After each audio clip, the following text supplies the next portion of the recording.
So we are starting off with Kirchhoff's law today.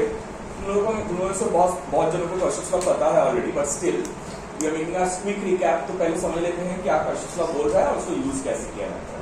Use कैसे किया जाता है हम लोग न्यूमेरिकल सॉल्व करके सीखेंगे, लेकिन पहले क्यों Kirchhoff's law वो समझो। Why Kirchhoff's law? Ohm's law से क्यों नहीं होगा? ओम्स लॉ पढ़े हम लोग, उसमें हम लोगों ने पढ़ा है V इक्वल टू IR होता है। कॉम्प्लेक्स सर्किट के लिए भी हम लोग ओम्स लॉ अप्लाई किया है, लेकिन प्रॉब्लम यह है कि जो भी सर्किट के लिए हम लोगों ने ओम्स लॉ अप्लाई किया है वहां पर या तो एक ही सेल होता था या तो 2-3 सेल होगा एक साथ होता था, मतलब सीरीज में होता था। ठीक है, तो इसीलिए हम लोग Kirchhoff's लॉ अप्लाई कर पाते थे।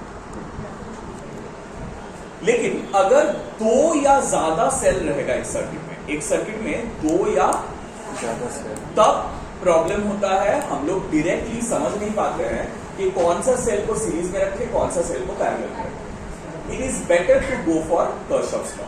Current, electric current DC circuits में, ये चैप्टर को हम लोग डीसी सर्किट्स भी बोलते हैं, बहुत सारा बुक्स में इसको डीसी सर्किट्स बोला जाता है। क्यों? क्योंकि यहाँ पर जो भी सेल यूज किया जाता है और जो भी करंट फ्लो करता है वो डायरेक्ट करंट होता है।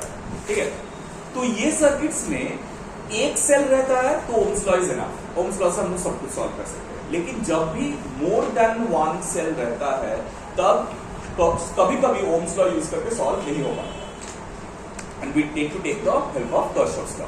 लेकिन ऐसा नहीं है कि सिर्फ Kirchhoff's लॉ है। करंट इलेक्ट्रिसिटी में बहुत सारा रूल्स है जो हम लोग यूज कर सकते हैं, लेकिन हम लोगों का बोर्ड में सिर्फ Kirchhoff's लॉ तक है। उसके बाद I will be teaching a few laws, not right now, थोड़ा दिन बाद teaching you a few extra rules, जिससे क्या होता है कॉम्प्लेक्स सर्किट सॉल्व करना बहुत इजी हो जाता है, जल्दी से हो जाता है। ठीक है, स्टार डेल्टा थ्योरम एंड कुछ बेसिक रूल्स है एक्स्ट्रा, वो बता दें। पहले ये रूल समझो ध्यान से, Kirchhoff's लॉ ध्यान से समझो। Kirchhoff's लॉ क्या बोल रहा है? Kirchhoff का 2 लॉ है। ठीक है, फर्स्ट, ये लॉज सीखने से पहले हम लोग को एक साइन कन्वेंशन सीखना है। साइन कन्वेंशन क्या बता रहा है? 2 सिचुएशंस के लिए साइन कन्वेंशन डील कर रहे हैं। फॉर रेजिस्टर, रेजिस्टर के लिए साइन कन्वेंशन क्या है? देखो, I will not speak of the sign convention, तुम लोग बताओ कि मान लो 2 पॉइंट्स ए और बी के बीच में एक रेजिस्टर कनेक्टेड है, राइट? और इसमें से करंट जो फ्लो कर रहा है, मान लो I करंट फ्लो कर रहा है और इसका रेजिस्टेंस R है, राइट? अब ए और बी में से कौन सा हायर पोटेंशियल में है?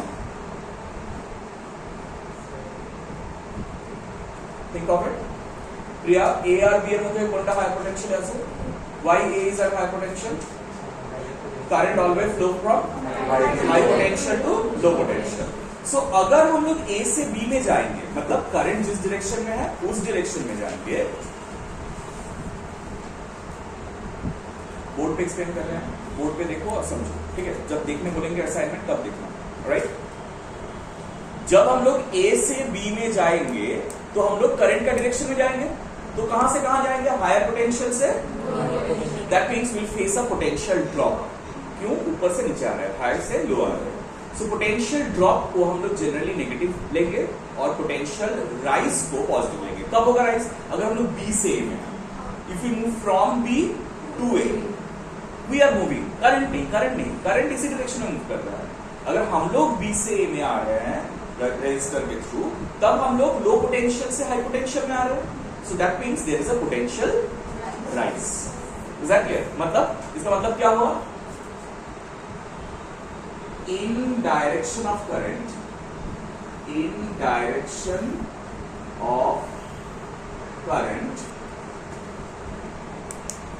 potential drop, और उसको क्या लेंगे? नेगेटिव। और opposite to direction of current,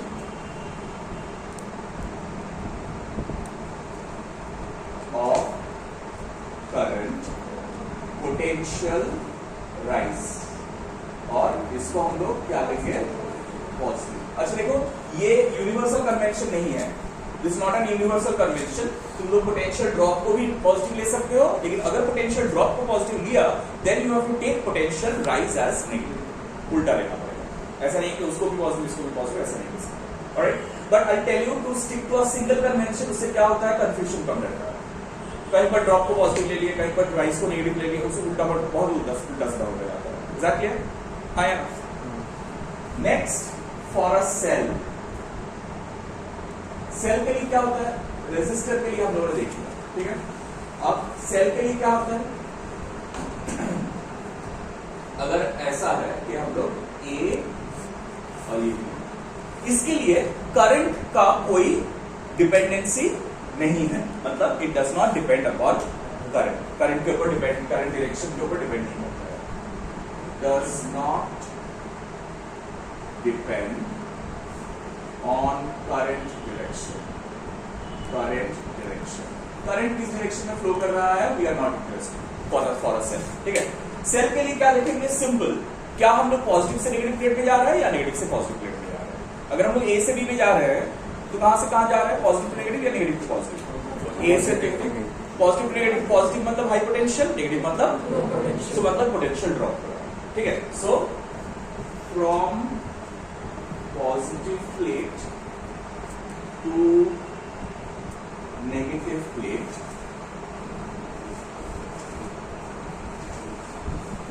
implies potential drop, or from negative plate to positive plate implies potential rise, ठीक है। सो ऑब्वियसली ड्रॉप मतलब नेगेटिव और राइज मतलब, is that clear, clear to all of you. अब इसको use करेंगे हम लोग, लेकिन यूज करने से पहले किरचॉफ का दो रूल है, ठीक है। What are the rules,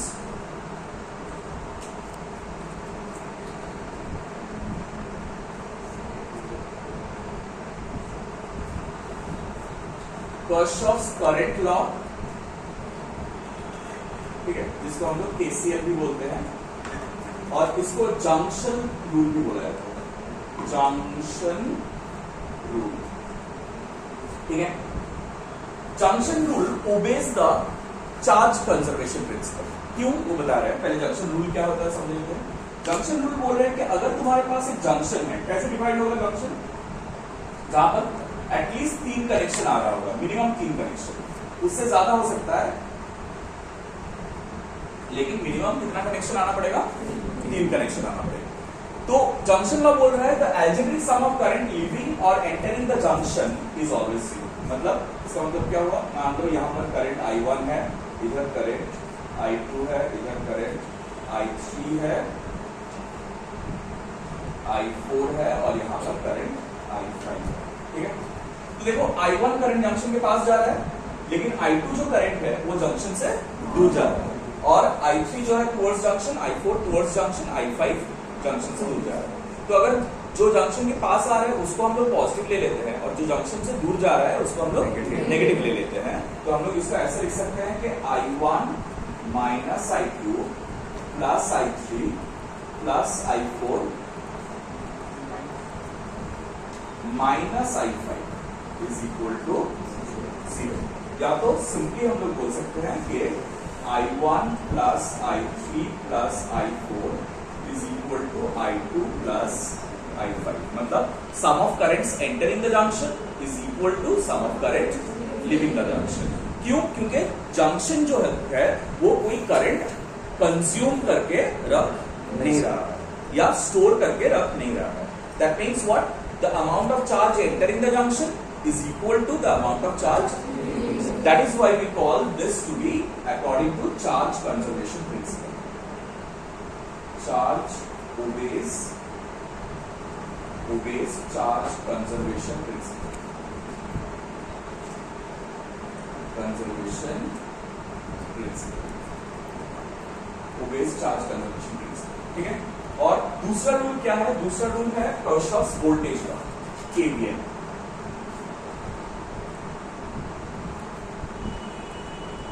Kirchhoff's voltage law, इसको हम लोग लूप लॉ भी बोलते हैं, KVL या लूप लॉ भी बोलते हैं। ये क्या बताता है, ये बोलता है कोई भी लूप के लिए, for any loop, I am not drawing it over here, will solve the sum and get to understand this. कोई भी लूप के लिए sum of potential drops and rises will be 0, मतलब अगर एक लूप में, पूरा लूप में हम लोग ट्रैवल करेंगे starting from any starting point to the whole close loop, then सब रेजिस्टर, सेल, जो चीज आएगा सबका अक्रॉस, कैपेसिटर भी आ सकता है, यहाँ पर कैपेसिटर नहीं होगा लेकिन बाद में कैपेसिटर भी मिलेंगे, सबके अक्रॉस पोटेंशियल ड्रॉप्स और राइजेस का टोटल सम कितना होगा? 0. Is that clear? Now open up your assignment, the one you got today, आज जो मिला, ओपन अप दैट असाइनमेंट और उसमें page number 2, question number 1, page number 2, question number 1. देखो ये क्या बता रहा है, बोल रहा है कि हम लोगों के पास एक सर्किट है, ऑलराइट.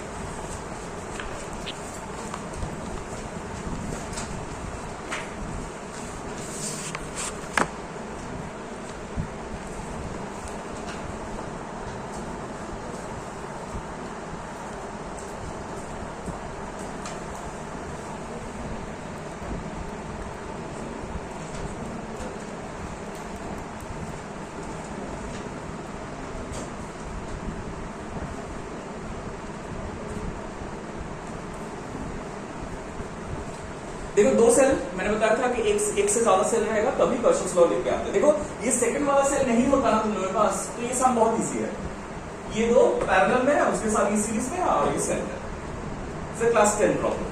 लेकिन जैसे मैंने ये सेल घुसा दिया, it does not remain a class 10 problem, क्योंकि तब हम लोग पता नहीं है कि कहां पर करंट डायरेक्शन कैसे लेंगे.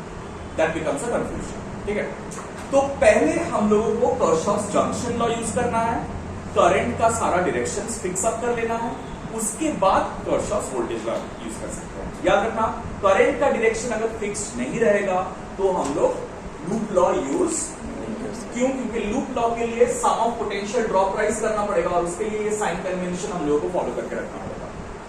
तो वहां पर करंट का डायरेक्शन नहीं रहेगा तो साइन कन्वेंशन हम लोग फॉलो नहीं कर पाएंगे. अब एक चीज सिखा रहा है, ध्यान से everyone on the board.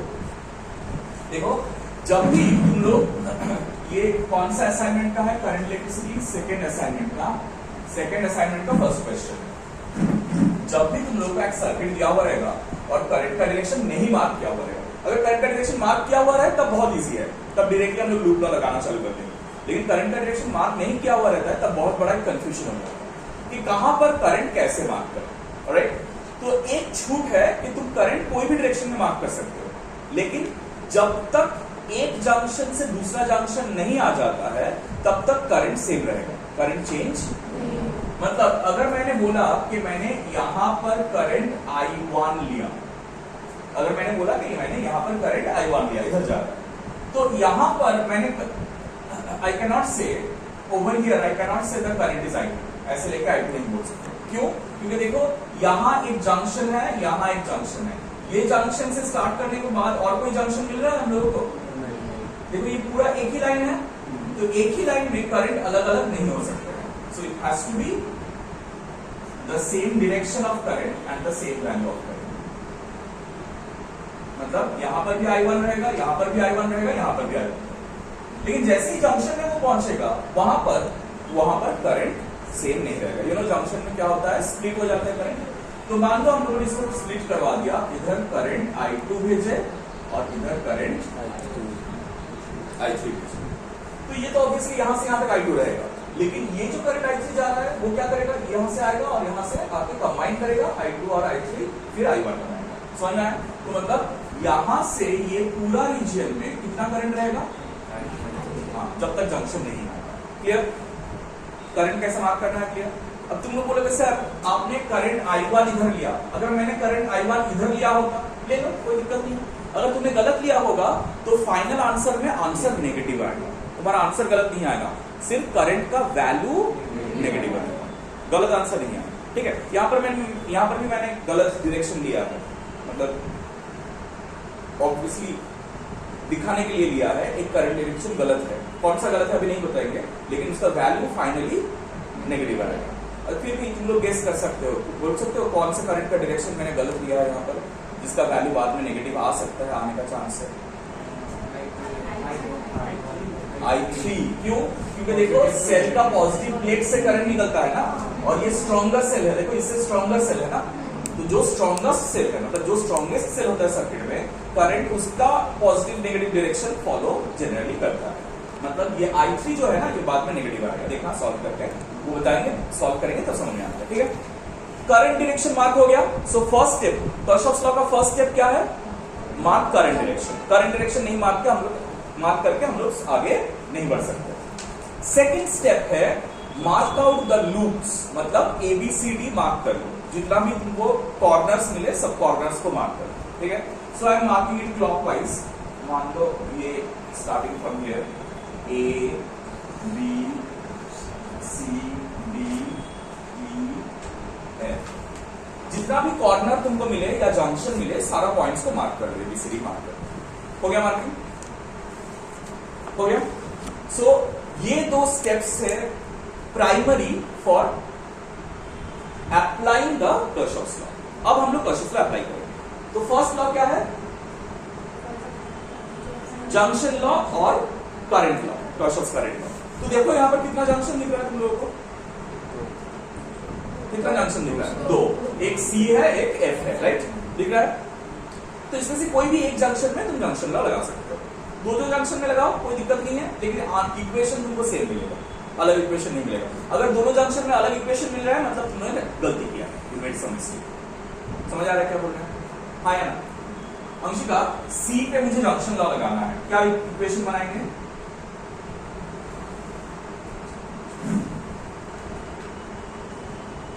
At junction C using KCL, क्या मिलेगा? जंक्शन लॉ हमने क्या सीखा कि the sum of current entering the junction must be equal to sum of current leaving the junction. तो यहाँ पर एंटरिंग द जंक्शन क्या करंट है? और किस किस का नाम अंश का है? I1 एंटर कर रहा है, I1 is entering the junction, तो इसीलिए एंटरिंग द जंक्शन एक ही करंट है, इक्वल टू कौन कौन सा करंट लीव कर रहा है? I2 और I3, तो it will be equal to I2 plus I3। अगर कोई किसी का दिमाग में ये आया कि I1 minus I2 minus I3 equal to 0, तो वो भी सही है। देखो I2 और I3 को यदि लेने से ये वाला इक्वेशन आएगा।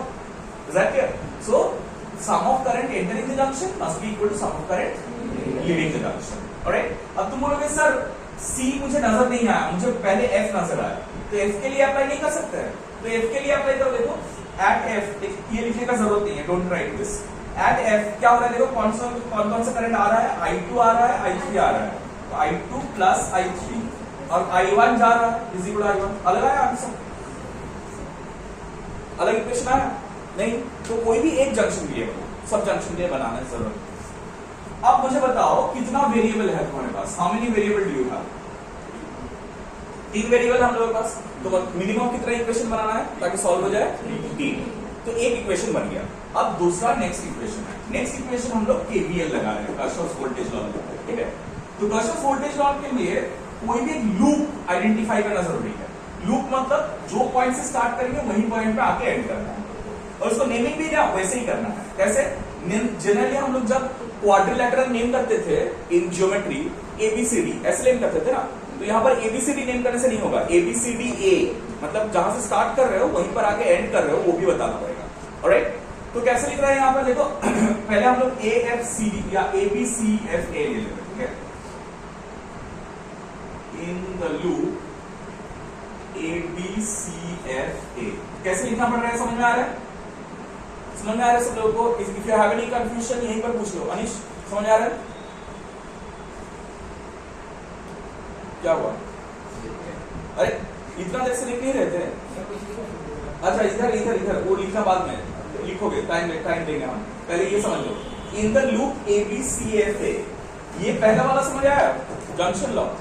सेकंड वाले में बोल रहे हैं पहले एक लूप तुम आइडेंटिफाई करो, मतलब जहां से स्टार्ट करो वहीं पर आइडेंटिफाई। तुमको अगर पूरा आइडेंटिफाई करना है करो, कोई दिक्कत नहीं। ये वाला आइडेंटिफाई करना है करो, कोई दिक्कत नहीं, लेकिन पूरा लूप कंसीडर करना, ठीक है। और वो लूप में हम लोग क्या करेंगे? समेशन ऑफ वोल्टेजेस ड्रॉप, मतलब पोटेंशियल ड्रॉप और राइज का वैल्यूज निकाल के लिखेंगे। ऑलराइट, तो कैसे निकाल के लिख रहे हैं? कैसे निकाल के लिख रहे हैं? थोड़ा ध्यान से देखो कैसे निकाल के लिख रहे हैं। पहले A से स्टार्ट कर रहे हैं, right? We started from A, तो A से स्टार्ट कर रहे हैं। A से स्टार्ट करके जब जाएंगे, जिससे पूछेंगे वो क्वेश्चन का आंसर देगा, ठीक है। आकांक्षा A से B में जा रहे हैं, पहले कौन सा कंपोनेंट को फेस करेंगे? रेजिस्टेंस या सेल? सेल में पोटेंशियल ड्रॉप हो रहा है या राइज हो रहा है? देखो हम लोग कैसे जा रहे हैं? A से B में जा रहे हैं, थोड़ा ध्यान से सुनो। A से बी में जा रहे हैं, तो सेल का नेगेटिव प्लेट से पॉजिटिव प्लेट में गया है या पॉजिटिव से नेगेटिव गया है? नेगेटिव से पॉजिटिव गया है ना। देखो ये पहले नेगेटिव आ रहा है फिर पॉजिटिव आ रहा है, तो नेगेटिव टू पॉजिटिव क्या लिखे थे हम लोग? From negative to positive potential rise. ठीक है, ड्रॉप नहीं होगा यहाँ पर, पोटेंशियल राइज होगा और उसको हम लोग पॉजिटिव ले रहे हैं। सो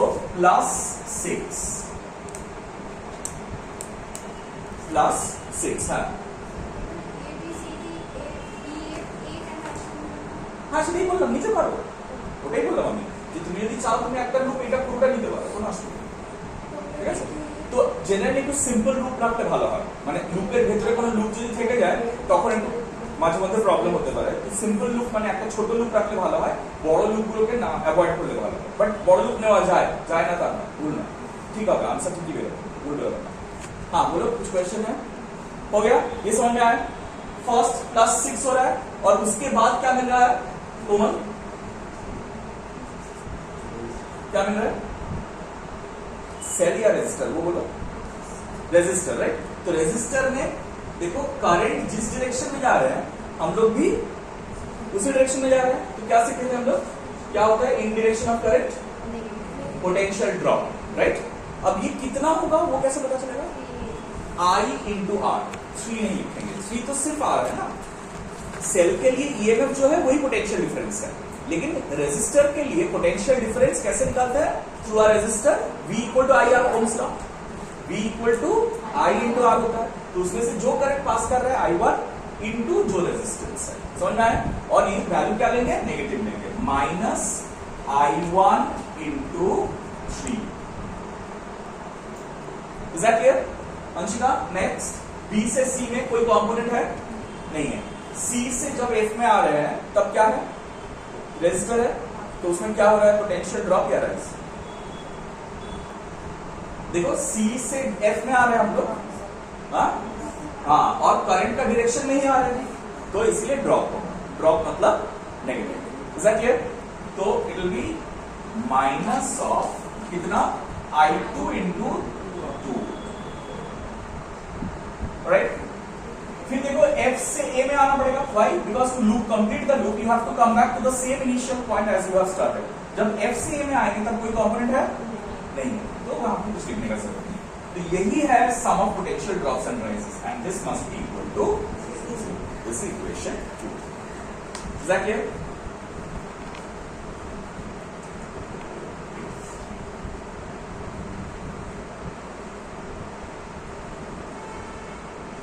अच्छा, अब नेक्स्ट लूप ले रहे हैं CDEFC। CDEFC लिखा है सब लोगों को? आयन ये CDEFC में C से D में देखो कोई कुछ कंपोनेंट्स नहीं है। जब D से E में आ रहे हैं तब पहले किसको फेस कर रहे हैं? उसमें क्या हो रहा है? पोटेंशियल ड्रॉप या राइज? ड्रॉप हो रहा है, वेरी गुड। -5I3 मतलब I3 into 5, B equal to I into R. Drop क्यों बोला उसने? संगीता ड्रॉप क्यों बोला उसने? करंट का डायरेक्शन में जा रहा है, करंट जिधर जा रहा है हम लोग भी उसी डायरेक्शन में जा रहे हैं। संगीता रेजिस्टर के बाद क्या मिल रहा है हम लोग को? सेल। हाँ, तो सेल में क्या हो रहा है? पोटेंशियल ड्रॉप या राइज? बताओ। ये पॉजिटिव प्लेट है, ये नेगेटिव प्लेट है। देख के बोलो, ऐसे ही जो मन में आए बोल मत दो। फिर ड्रॉप नहीं होगा तो राइज तो होना ही पड़ेगा सर। तो -12 वोल्ट होगा। क्यों -12 वोल्ट हुआ? क्योंकि हम लोग पॉजिटिव प्लेट से नेगेटिव प्लेट में आए, और फिर ई से एफ में कुछ है नहीं, राइट। अमन, एफ से सी में क्या हो रहा है? पोटेंशियल ड्रॉप या राइज? कितना जन अमन है यहाँ पर? राइज हो रहा है। क्यों? हम लोग करंट जिस डायरेक्शन में जा रहे हैं उसका ऑपोजिट डायरेक्शन में जा रहे हैं, तो इसीलिए +2I2 इक्वल टू 0। अब ये इक्वेशन 1 2 3 मिल गया है। अब इसमें से सॉल्व करके हम लोग को I1 I2 और I3 का वैल्यू निकालना है, ऑलराइट। तो जल्दी से क्विकली सॉल्व कर लेते हैं एक बार। देखो यहाँ पर सब पहले ना टू इक्वेशन 2 वेरिएबल पे लाना, तभी सॉल्व करने में इजी होगा। ये I3 को पहले I1 को सब्स्टिट्यूट करेंगे, I1 को यहाँ पर पूरा यहाँ पर I1 को सब्स्टिट्यूट करेंगे। ये वाला इक्वेशन मेरे को I1 equal to I2 plus I3 है ना, I1 की जगह I2 प्लस I3 पुट कर देते हैं। तो 6 minus 3I2 plus I3 is equal to, sorry, minus I2 2I2 equal to 0। समझ आ रहा है सब लोगों को क्या क्या मैंने ये I1 की जगह में मैंने I2 प्लस I3 पुट कर दिया। क्यों किया? ताकि मुझे 2 इक्वेशन 2 वेरिएबल मिल जाए। देखो यहाँ पर I2 I3 है, यहाँ पर भी I2 I3 होगा। So you can solve it x y simultaneous equation. तो साइमल्टेनियस इक्वेशन में क्या बन रहा है यहाँ पर? जल्द से देख लेते हैं। 5I2 plus 3I3 equal to 6, ये इक्वेशन 1 बना। और इधर कितना बन रहा है? इधर बन रहा है 5I3 सॉरी 2I2। अच्छा ठीक है, I2 को सब्स्टिट्यूट कर देते हैं। 2I2 equal to 5I3 plus 12। तो I2 कितना हो जाएगा? 5I3 plus 12/2।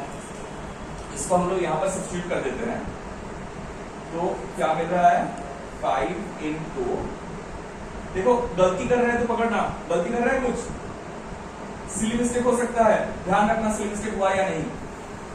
सिली मिस्टेक होगा तो तुम लोगों को पिटेंगे। सर आप सिली मिस्टेक करेंगे, हम लोग को पिटेंगे, ये कैसा अनर्थ है?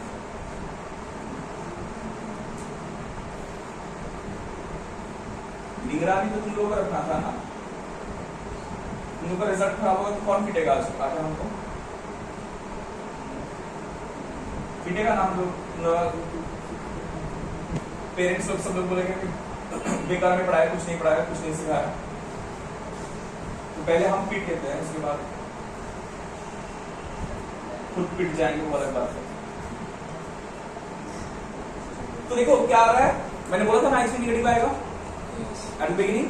इट मींस इसका I3 नेगेटिव आने वाला है।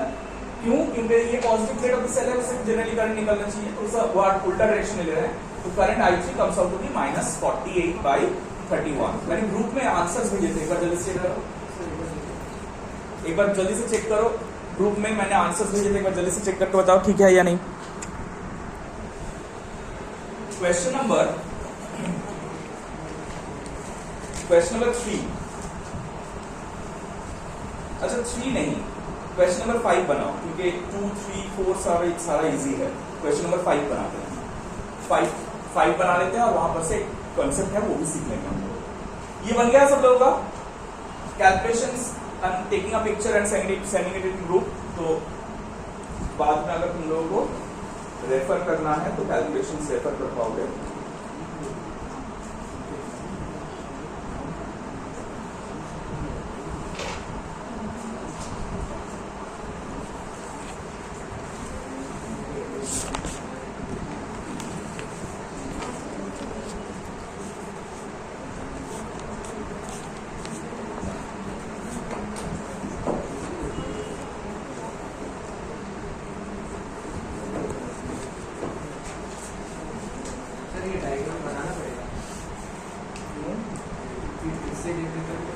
हाँ तो उससे समझ आ जाता है।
ये क्वेश्चन नंबर कौन सा है?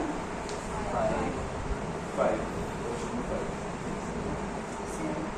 1 2 3 सारा 3 4 सारा सेम एकदम सिमिलर क्वेश्चंस है, एकदम सेम मेथड से प्रोसीड करना है, सारा इक्वेशंस फॉर्म करना है, फॉर्म करके सॉल्व करके ट्राई करना है, करके सैटरडे को दिखाना है मुझे। एग्जैक्टली आप जिन लोग संडे आते हो संडे को दिखाना, ठीक है? हाँ, डजंट मैटर। अच्छा देखो, एक ये जो सेल जहां पर 29 वोल्ट लिखा हुआ है ना, वहां पर 2 सेल ड्रॉ किया हुआ है। डजंट मैटर वहां पर 2 10 सेल लिखा हुआ हो, टोटल जितना सेल का वैल्यू पोटेंशियल दिया हुआ रहेगा वही हम लोग पकड़ेंगे। Will just think of it as a single cell. It's just for your, मतलब जस्ट डिविएट करवाने के लिए दिया हुआ होता है, डजंट मैटर। जल्दी से करंट सॉल्व करके क्वेश्चन में पोटेंशियल डिफरेंसेस पूछा है वो निकालो जल्दी से।